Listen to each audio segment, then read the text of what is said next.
Bismillahirrahmanirrahim. Assalamualaikum warahmatullahi wabarakatuh. Alhamdulillah, alhamdulillahirabbil alamin. Amma ba'du. Yang saya hormati dosen tercinta Bapak Studi Rizal dan para pemakalah ini. Saya di sini selaku moderator akan membacakan susunan acara. Yang pertama adalah pembukaan, yang kedua presentasi dari pemakalah, dan yang ketiga penutup. Sebelum kita mulai, alangkah baiknya kita membuka acara pada kali ini dengan membaca basmalah. Bismillahirrahmanirrahim. Acara selanjutnya yakni presentasi dari pemakalah. Kepada para pemakalah dipersilahkan.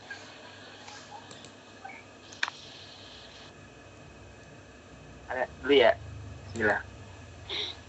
Bismillahirrahmanirrahim. Assalamualaikum warahmatullahi wabarakatuh. Waalaikumsalam warahmatullahi wabarakatuh. Ingin mempresentasikan hasil tentang dakwah kultural. Saya sendiri Dafa Dwi Wahyudin dengan NIM akhir 094. Lalu ada Iskandar Zulkarnain yang dengan NIM akhirnya itu 085 dan Farhan Setiawan yang NIM akhirnya itu 109. Kita mulai dari pendahuluan dulu.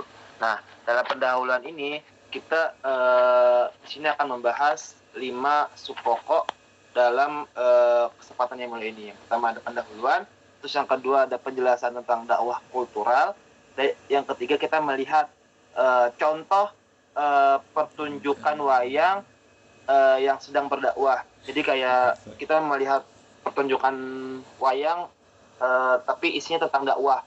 Terus yang keempat kita mereview tentang pertunjukan tersebut. Di antaranya siapa sih dalangnya, terus cerita tersebut tentang apa, terus siapa aja sih pemainnya dalam wayang tersebut, lalu pesan dakwah apa sih yang dapat dalam pertunjukan tersebut tuh apa ada pesannya. Terus yang terakhir ada kesimpulan dan penutup. Mungkin untuk penjelasan dakwah kultural akan saya jelaskan. Kita awali dengan pendahuluan dahulu. Apakah muka saya kelihatan? Pendahuluan. Di zaman sekarang hanya sedikit orang yang masih memegang teguh Islam sebagai pedoman dalam kehidupan sosial kemasyarakatan dan bernegara. Indikatornya banyak terjadi penyimpangan dari tingkat masyarakat bawah sampai pada taraf pemimpin negara.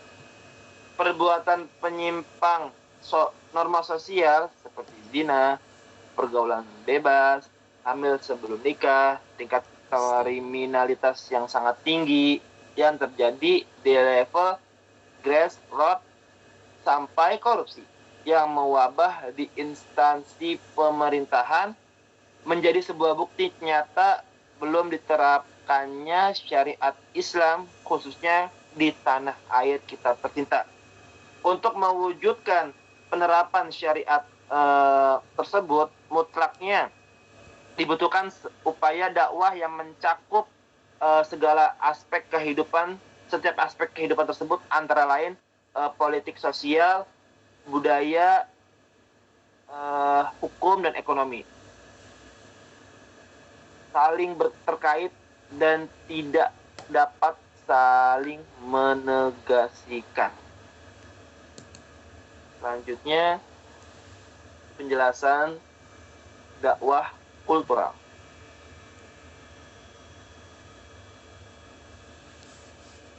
Yang pertama kita ambil dulu dari dakwah.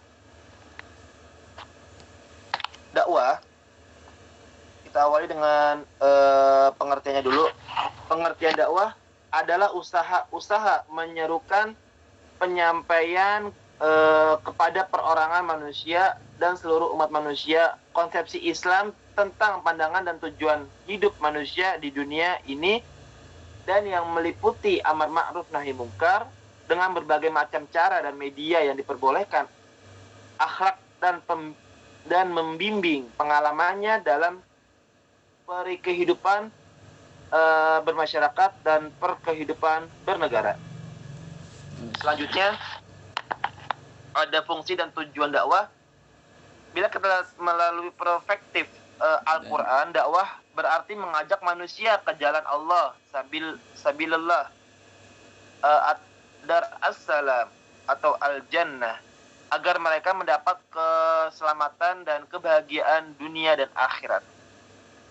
Bila secara hakikat, dakwah Islamiyah merupakan akulturasi iman yang dimanifestasikan dalam kegiatan manusia beriman demi terwujudnya ajaran Islam dalam segala segi kehidupan. Kegiatan tersebut sering disampaikan secara individu ataupun kelompok melalui berbagai metode dan sarana.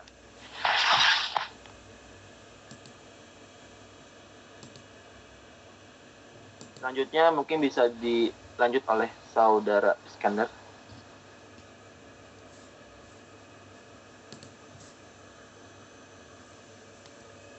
Oke, bismillahirrahmanirrahim. Selanjutnya pengertian kultural.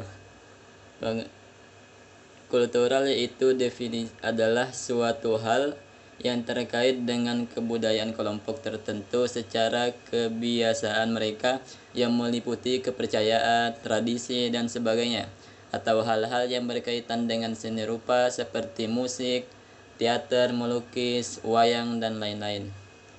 Adapun fungsi dari kultural ada dua. Yang pertama, menekankan kepada nilai-nilai kebudayaan bangsa, yaitu suatu kultur budaya yang menjadi jati diri bangsa yang telah ada sejak zaman dahulu dan tidak terpengaruh oleh unsur budaya bangsa lain. Terus fungsi yang kedua, kultural berperan penting karena unsur kultural memiliki tujuan, yaitu untuk melestarikan budaya dari sebuah daerah kepada para generasi penerus, dan cara satu-satunya yang dapat dilakukan adalah dengan jalur pendidikan. Nah, contoh dari kultural yaitu fenomena mudik lebaran. Terus mudik pada saat hari raya Idul Fitri bukanlah kebudayaan Islam di seluruh belahan dunia, tetapi hanya terjadi di Indonesia. Masyarakat yang merantau memanfaatkan momen ini untuk pulang ke kampung halaman supaya bisa bertemu keluarga tercinta. Hal ini sudah berlangsung turun-temurun selama entah berapa lamanya. Yang pasti mudik sudah menjadi momen kultural atau kebudayaan bagi bangsa kita.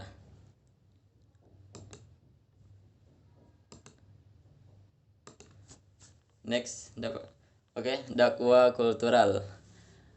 Pengertian dakwah kultural yaitu dakwah kultural adalah aktivitas dakwah yang menekankan kepada Islam kultural. Islam kultural adalah salah satu pendekatan yang berusaha meninjau kembali kaitan doktrin yang formal antara Islam dan politik atau antara Islam dan negara. Adapun metode dari dakwah kultural yaitu yang menitik beratkan pada bagaimana merubah kebiasaan buruk dan menyimpang yang ada pada masyarakat dengan memasukkan nilai-nilai transendental tanpa merubah kultural yang dianut. Dakwah konvensional dalam bentuk ceramah, tausiah, dan pengajian telah banyak dilakukan di sepanjang masa. Dengan struktur keberagaman latar belakang sosial umat dan semakin merebaknya permasalahan sosial kultural di masyarakat tertentu, akan dengan sendirinya terbangun sekat. Adapun peranan dakwah kultural yaitu dakwah kultural memiliki peran yang sangat penting dalam kelanjutan misi Islam di bumi ini. Suatu peran yang tidak diwarisi Islam politik atau struktural yang hanya mengejar kekuasaan yang instan. Oleh karena itu, dakwah kultural harus tetap ada hingga akhir zaman. Menurut Profesor Dr. Said Akil Siroji, Siroji MA, jika dilihat secara historis, dakwah kultural sudah ada sejak zaman Muawiyah yang dipelopori oleh Hasan Basri, wafat tahun 110 Hijriah, yaitu dengan mendirikan forum kajian yang nantinya melahirkan para ilmuwan dari berbagai disiplin ilmu, hingga kemudian diteruskan oleh para wali songo, yaitu Kiai Haji Hashim Asy'ari, Kiai Haji Ahmad Dahlan, dan lain sebagainya.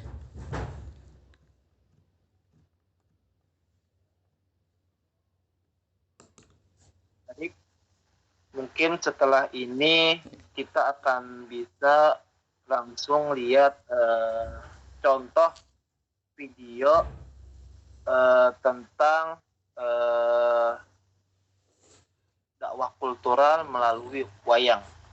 Ya, nanti akan setelah videonya ditayangkan akan dijelaskan atau dipaparkan oleh saudara Farhan.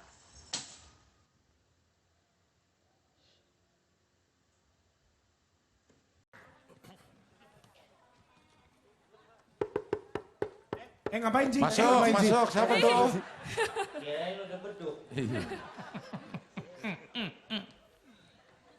Assalamualaikum selenteng adik saya yang paling manis. Waalaikumsalam warahmatullahi wabarakatuh. Lah kayong lengkap temen.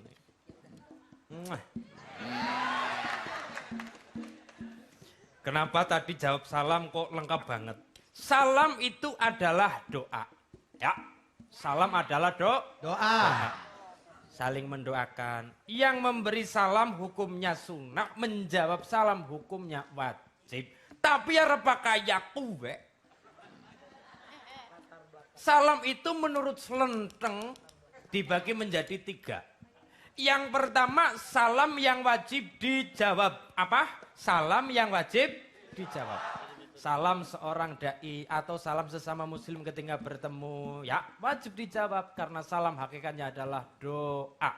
Kemudian yang kedua, salam yang dijawab malah salah. Ada selendreng, ada. Apa gue? Yaitu salam ketika imam sedang sholat jamaah aja dijawab. Imamnya bilang almina kami itu masjid, assalamualaikum warahmatullahi wabarakatuh, waalaikumsalam. Salah aja dijawab, ya paham? Paham.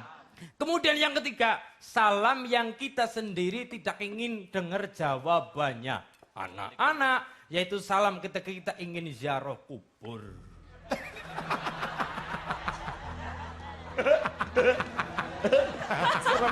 Ketika Ustadz Wijayanto ziarah kubur mengucapkan salam, assalamualaikum ya lil kubur, kepengen krungu jawabannya apa ora?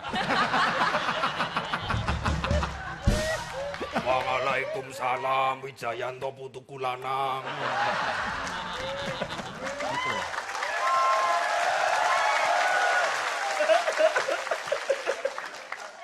Wela kayong pinter banget selenteng.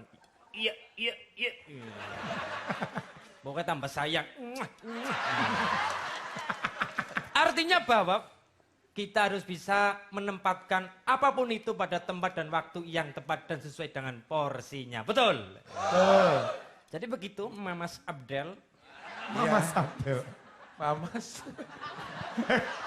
Kok dia ngeliat Abdel lama agak mirip apa? Jangan-jangan gue tuh. Mirip bang. Oh iya. Coba deketin ya. Langsung ada guru. Wih. Itu leher muter. Itu orang apa burung hantu? Iya. Gini, jadi selain wayang kulit kita juga ketika apa ada yang masih di ingin dalam apa? nggak sih? Masih gak sih? Masih. Oh masih. Ya dong dilanjutkan. Saya pakai wayang golek karena apa? Saya satu terinspirasi oleh almarhum Abah Endu Susmono, Bupati Tegal. Ya. Almarhum, Allahyarham. Allahyarham. Kemudian saya itu sok diundang apa namanya? Bukan pengajian sih tapi lebih ke ngaji bareng. Ini masih ngedalang gak sih? Udah enggak. Sini.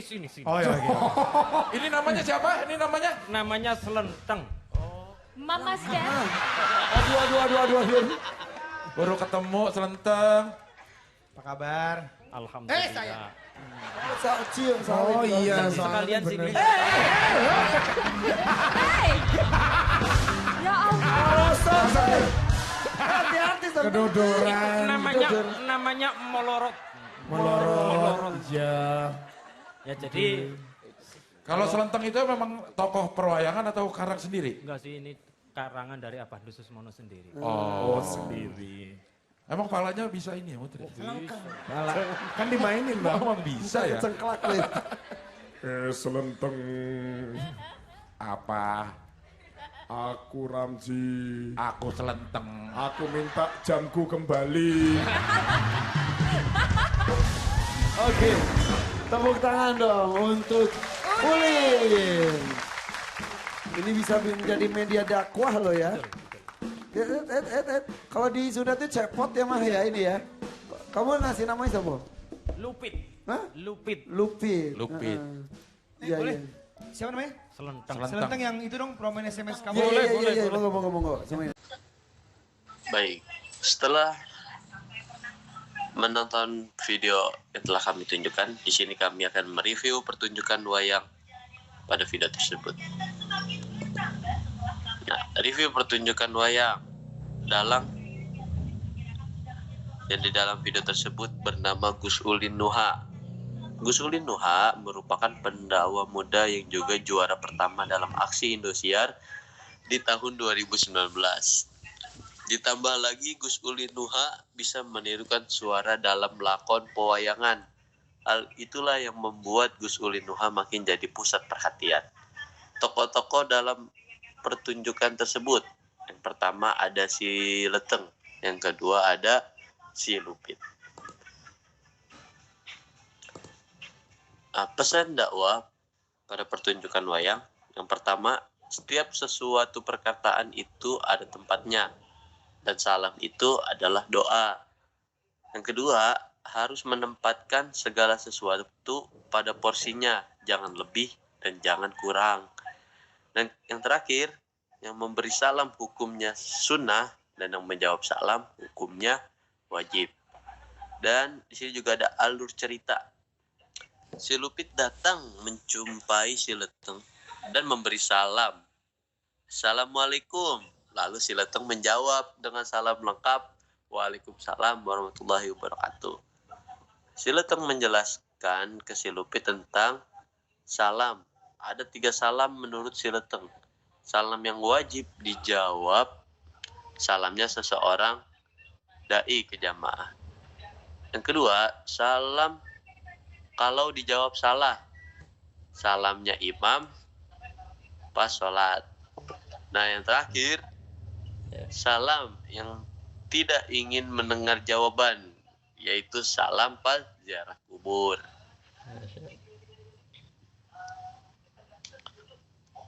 Dan yang terakhir adalah kesimpulan dan penutup.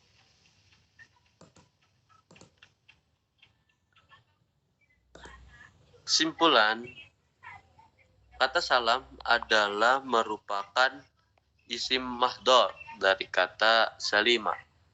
Memiliki makna yang cukup banyak, antara lain keselamatan, kedamaian, penghormatan, dan ketentraman dan kedudukan.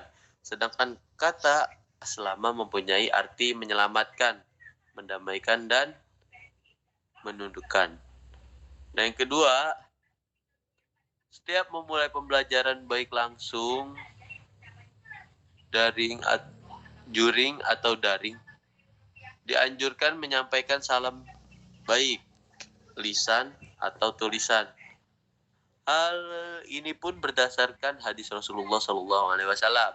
Abu Hurairah radhiyallahu anhu berkata, Rasulullah SAW bersabda, artinya apabila sampai salah satu kamu ke majelis, hendaknya memberi salam. Dan bila bangun akan meninggalkan majelis, harus mengucapkan salam. Bukankah yang pertama itu lebih baik, layak, atau baik dari yang kedua?